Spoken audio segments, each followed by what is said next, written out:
حالیہ برسوں میں چین اور روس کے درمیان طلبہ کی سطح پر تبادلوں اور تعلیمی شراکت داریوں میں نمایاں اضافہ دیکھنے میں آیا ہے۔ چین کے شمالی علاقے اندرونی منگولیا کا سرحدی شہر مینجھولی ثقافتی تبادلوں اور طلبہ کی دو طرفہ آمد و رفت کے لیے ایک اہم دروازے کی حیثیت رکھتا ہے۔ میں 19 برس کی ہوں۔ میرا تعلق روس کے شہر ارکتسک سے ہے۔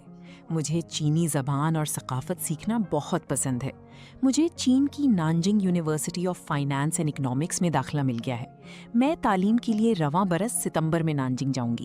جیسے جیسے تعاون گہرا ہو رہا ہے، چین اور روس کے درمیان سسٹر سکولز یعنی جڑواں تعلیمی اداروں کی تعداد بھی بڑھ رہی ہے۔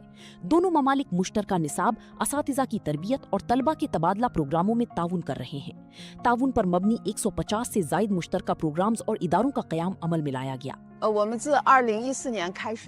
ہم نے سال 2014 میں زبان کی تربیت کا پروگرام شروع کیا تھا۔ اب تک ہم 200 سے زائد روسی طلبہ کو تربیت دے چکے ہیں۔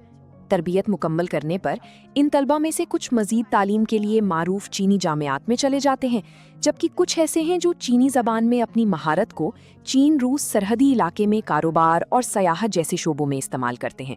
انہوں نے حقیقی کامیابیاں حاصل کی ہیں۔